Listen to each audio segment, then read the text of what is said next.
ഇതേ തേങ്ങാച്ചോറാണ് കേട്ടോ.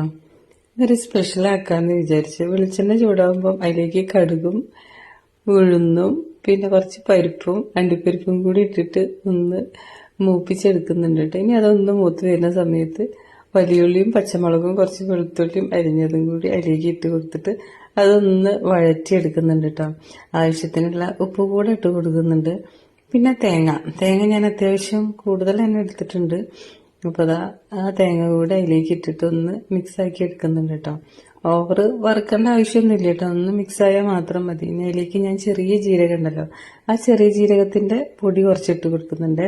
ഇനി അതും കൂടി ഒന്ന് ഇളക്കിയതിന് ശേഷം ഞാനിത് കൈമ റൈസാണ് ഉപ്പിട്ട് വേവിച്ച് വെച്ചതാണ് കേട്ടോ. അതും കൂടി ഇതിലേക്കിട്ട് നന്നായിട്ട് ഒന്ന് ഇളക്കി യോജിപ്പിച്ചിട്ടുണ്ടെങ്കിൽ നമ്മുടെ തേങ്ങാച്ചോറ് ഇവിടെ റെഡി ആയിട്ടോ.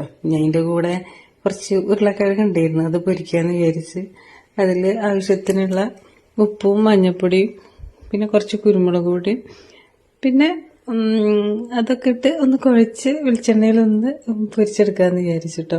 ഉരുളക്കിഴങ്ങ് പൊരിച്ചത് ദക്ഷിന് ഭയങ്കര ഇഷ്ടമാണ്. അപ്പം പിന്നെ അതും കൂടിയായി.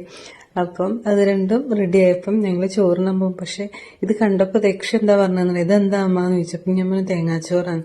എനിക്ക് അങ്ങനത്തെ ഒന്നും ഇഷ്ടമല്ല കേട്ടോ, എനിക്ക് സാധാ ചോറ് മതി കേട്ടോ എന്നാ പറഞ്ഞത്. അവന് അങ്ങനത്തെ ഒന്നും ഇഷ്ടപ്പെടില്ല, പക്ഷെ എനിക്ക് ഭയങ്കര ഇഷ്ടമാണ്. എനിക്ക് ഈ പച്ചരീൻ്റെ ഉപ്പുമാവില്ലേ, അതുവരെ ഭയങ്കര ഇഷ്ടമാണ്. അതുകൊണ്ട് ഞാൻ നല്ല ആസ്വദിച്ച് കഴിച്ചു. ദക്ഷു കഴിച്ചു. എന്നാലും ഇങ്ങനെ ഒരു